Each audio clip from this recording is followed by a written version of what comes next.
America के 47वें राष्ट्रपति बनेंगे ट्रंप। डोनाल्ड ट्रंप ने अमेरिकी राष्ट्रपति पद का चुनाव जीता। 20 जनवरी को होगा शपथ ग्रहण। चुनाव में जीत के बाद जनता के संबोधन में बोले डोनाल्ड ट्रंप, कहा हम युद्ध में विश्वास नहीं रखते और ना ही हम कोई जंग होने देंगे। डोनाल्ड ट्रंप ने कहा, सीनेट पर अब दोबारा हमारा फिर से होगा कंट्रोल। हमने ISIS को भी हराया है। जीत के बाद ट्रंप ने मेक अमेरिका ग्रेट अगेन का दोहराया नारा। कहा, यह मेरी जिंदगी के सबसे महत्वपूर्ण पल में से एक।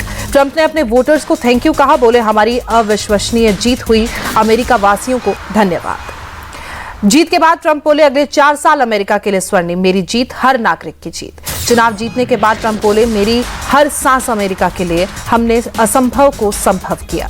ट्रंप बोले, हमें स्विंग स्टेट से भी समर्थन मिला। ये दौर अमेरिका के लिए सुनहरा।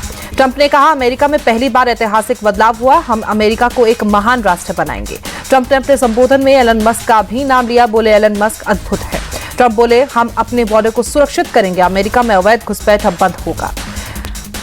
नेब्रास्का राज्य में भी ट्रंप जीते। व्योमिंग में रिपब्लिकन पार्टी को मिली सफलता। बड़े अंतर से जीत दर्ज की। कैलिफोर्निया में डेमोक्रेट की कमला हैरिस जीती। वॉशिंगटन की 12 सीटों पर भी डेमोक्रेट की जीत। मैन और ओरिगन में भी डेमोक्रेट पार्टी की जीत। वर्जीनिया में भी कमला हैरिस की पार्टी को सफलता मिली। अरकानसास और टेक्सास में डोनाल्ड ट्रंप की जीत। न्यूयॉर्क और न्यू हैम्पशायर में डेमोक्रेटिक पार्टी की जीत। डेमोक्रेटिक की उम्मीदवार कमला हैरिस वर्मोंट में जीती। इंडियाना राज्य में ट्रंप की जीत हुई।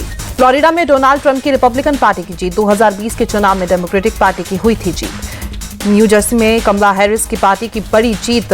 डेलावेयर और इलिनॉइस में भी डेमोक्रेटिक ने जीत हासिल की। इजरायली पीएम नेतन्याहू ने डोनाल्ड ट्रंप को जीत की बधाई दी। बोले, व्हाइट हाउस में ऐतिहासिक वापसी के लिए बहुत बधाई। यह अमेरिका की नई शुरुआत। प्रधानमंत्री नरेंद्र मोदी ने डोनाल्ड ट्रंप को जीत की बधाई दी। ट्वीट कर लिखा, ऐतिहासिक जीत पर मेरे दोस्त ट्रंप को बधाई। उम्मीद है भारत और अमेरिका के रिश्ते और मजबूत होंगे।